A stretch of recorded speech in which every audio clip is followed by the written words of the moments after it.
Hello friends, स्वागत है आपका आपके ही channel Reena kids and GK classes में। आज हम जानेंगे मध्यकालीन भारत के इतिहास में मुगल शासन व्यवस्था के बारे में। Okay, so let's start. Mughal शासन व्यवस्था। मंत्रिपरिषद को विजारत कहा जाता था। मंत्रिपरिषद को क्या कहा जाता था? विजारत कहा जाता था। बाबर के शासनकाल में वजीर पद काफ़ी महत्वपूर्ण था। बाबर का जब शासनकाल चल रहा था, जब वजीर पद बहुत ही ज़्यादा महत्वपूर्ण था।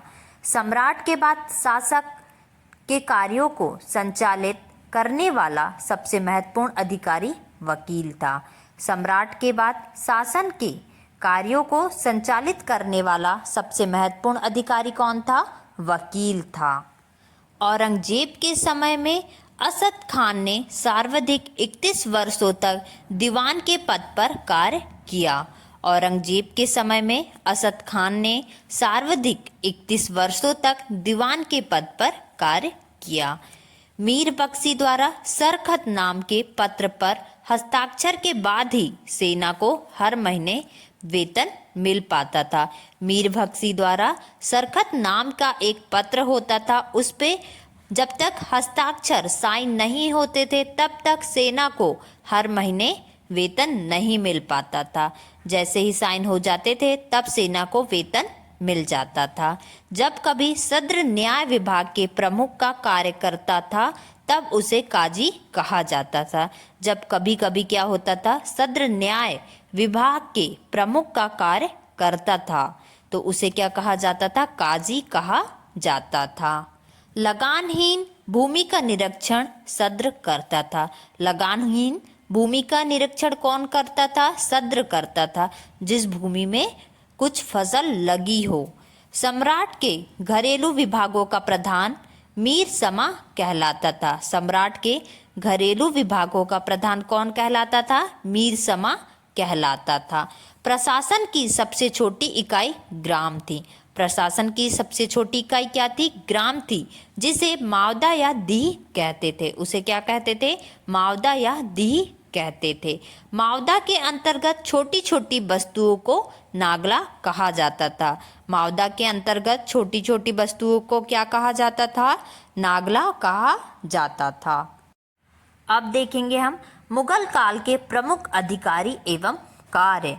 जब मुगल काल था तब उसमें जितने भी प्रमुख अधिकारी थे उनका क्या क्या कार्य था। अब देखेंगे हम उसमें पद और कार्य। सूबेदार। सूबेदार का क्या कार्य था देखेंगे। प्रांतों में शांति स्थापित करना। जो सूबेदार होता था उसका काम क्या था? प्रांतों में शांति स्थापित करना। फिर नेक्स्ट आता है हमारा दीवान। दीवान का क्या काम था देखेंगे अब हम। प्रांतीय राजस्व का प्रधान। दीवान जो होता था वो प्रांतीय राजस्व का प्रधान होता था। फिर नेक्स्ट है बख्शी।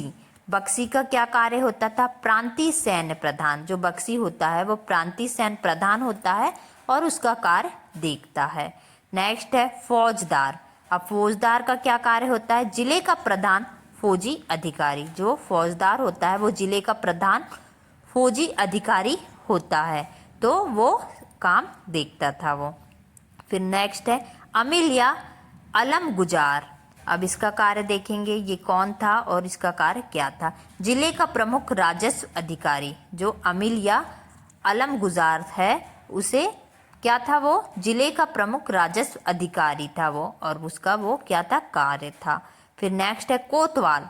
कोतवाल नगर प्रधान। कोतवाल कौन होता है? नगर प्रधान होता है। नगर में क्या चल रहा है ये देखने का काम कोतवाल का होता था। नेक्स्ट है सिकदार।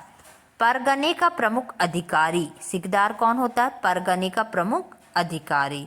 अब नेक्स्ट है आमिल। आमिल का क्या काम होता था? ग्राम के कृषकों से प्रत्यक्ष संबंध बनाना एवं लगान निर्धारित करना। आमिल का क्या काम होता था? जितने भी गांव में किसान रहते थे, कृषकों से प्रत्यक्ष संबंध बनाना एवं लगान निर्धारित करना। ये थी क्या?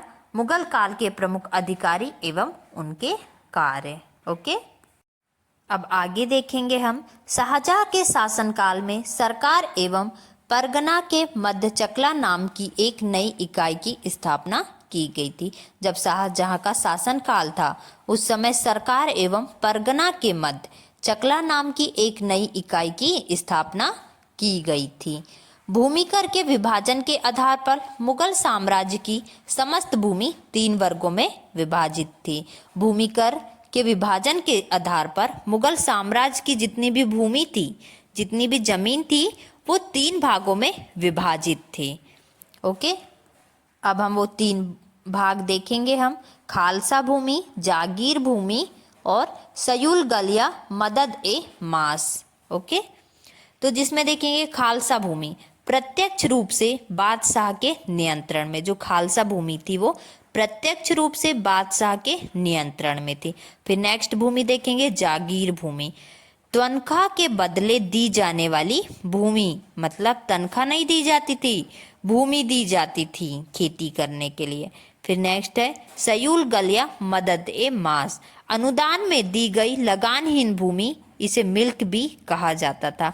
अनुदान में दी गई लगानहीन भूमि और इसे क्या कहा जाता था, मिल्क भी कहा जाता था। अब देखेंगे हम मुगल काल में कृषक 3 वर्गों में विभाजित थे। मुगल काल में जो किसान थे वो 3 भागों में विभाजित थे। अब देखेंगे हम कौन कौन से वो 3 भाग हैं, खुद कास्त, पाही कास्त और मुजारियन। ओके, अब खुद कास्त के बारे में जानेंगे। ये किसान उसी गांव की भूमि पर खेती करते थे जहां के वे निवासी थे। जो खुद कास्त थे, ये किसान उसी गांव की भूमि पर क्या करते थे, खेती करते थे जहां के वो निवासी थे, जहां वो रहते थे वहीं सिर्फ वो क्या करते थे, खेती कर सकते थे। अब पाही कास्त देखेंगे, ये दूसरे गांव जाकर कृषि कार्य करते थे। जो पाही कास्त थे वो दूसरे गांवों में जाकर क्या करते थे, खेती करते थे। अब नेक्स्ट है मुजारियन, अब ये किस टाइप की खेती करते थे देखेंगे। खुद कास्त कृषकों से भूमि किराए पर लेकर कृषि करते थे। हमने देख लिए मुगल काल में कृषक 3 वर्गों में विभाजित थे और वो किस किस टाइप से खेती करते थे, जिसमें हमने देखा खुद कास्त थे, ये क्या करते थे, उसी गांव में रहते थे और उसी गांव के खेती करते थे। और पाही कास्त ये दूसरे गांव में जाकर खेती करते थे। और मुजारियन, ये जो किसान थे वो भूमि को क्या करते थे, किराए पर लेते थे। खुद कास्त से क्या करते थे, किराए पर लेते थे और कृषि करते थे। मुगल काल में रुपए की सर्वाधिक ढलाई औरंगजेब के समय में थी। मुगल काल में रुपए की सर्वाधिक ढलाई औरंगजेब के समय में हुई। आना सिक्के का प्रचलन शाहजहां ने करवाया था। जो आना सिक्के हैं उसका प्रचलन किसने करवाया था, शाहजहां ने करवाया था। जहांगीर ने अपने समय में सिक्कों पर अपनी आकृति बनवाई, साथ ही उस पर अपना एवं नूरजहां का नाम अंकित करवाया। जहांगीर ने क्या किया, उसके समय पर सिक्कों पर अपनी आकृति बनवाई, साथ ही उस पर अपना एवं नूरजहां का नाम अंकित करवाया। उन सिक्कों पर क्या की, आकृति तो बनवाई ही और साथ में खुद का और नूरजहां का नाम लिखवाया। अब हम देखेंगे मुगल कालीन लगान वसूल करने की व्यवस्थाएं। मुगल काल में लगान वसूल कैसे करते थे उसकी व्यवस्थाएं के बारे में हम जानेंगे, जिसमें सबसे पहले हम देखेंगे गल्ला बख्शी। इसमें फसल का कुछ भाग सरकार द्वारा ले लिया जाता था। गल्ला बख्शी में क्या होता था, फसल का कुछ भाग सरकार द्वारा ले लिया जाता था, सरकार फसल ले लेती थी। फिर नेक्स्ट है नसक, इसमें खड़ी फसल के आधार पर लगान का अनुमान लगाकर फसल कटने पर उसे ले लिया जाता था। यह व्यवस्था बंगाल में थी। मतलब यह व्यवस्था कहाँ पे थी, बंगाल में थी। इसमें क्या होता था, जो फसल खड़ी फसल रहती है उसी के आधार पर लगान का अनुमान लगा लिया जाता था और फसल कटने पर उसे ले लिया जाता था। अब नेक्स्ट फसल देखेंगे जब्ती। इसमें बोई गई फसल के आधार पर लगान का निश्चय होता था। इसमें क्या होता था, जो फसल को बोई गई है उसी के आधार पर लगान का निश्चय होता था और जो नगद लिया जाता था। और कैसे लिया जाता था, नगद लिया जाता था। सबसे बड़ा सिक्का ससब सोना का था। सबसे बड़ा सिक्का किसका था, ससब सोना का था। स्वर्ण का सबसे प्रचलित सिक्का इलाही था। स्वर्ण का सबसे प्रचलित सिक्का क्या था, इलाही था। मुगल कालीन अर्थव्यवस्था का आधार चांदी का रुपया था। मुगल कालीन अर्थव्यवस्था का आधार क्या था? चांदी का रुपया था। मुगल सेना 4 भागों में विभक्त थी। जो मुगल सेना थी वो कितने भागों में विभक्त थी? कितने भागों में बटी हुई थी? 4 भागों में बटी हुई थी। कौन कौन से हैं 4 भाग? पैदल सेना, घुड़सवार सेना, तोपखाना सेना और हाथी सेना। कौन कौन सी थी 4 भाग? पैदल सेना, घुड़सवार सेना, तोपखाना सेना और हाथी सेना। ये थी मध्यकालीन भारत के इतिहास के अंदर मुगल शासन व्यवस्था के बारे में जानकारी। Thank you for watching this video. Please like and subscribe.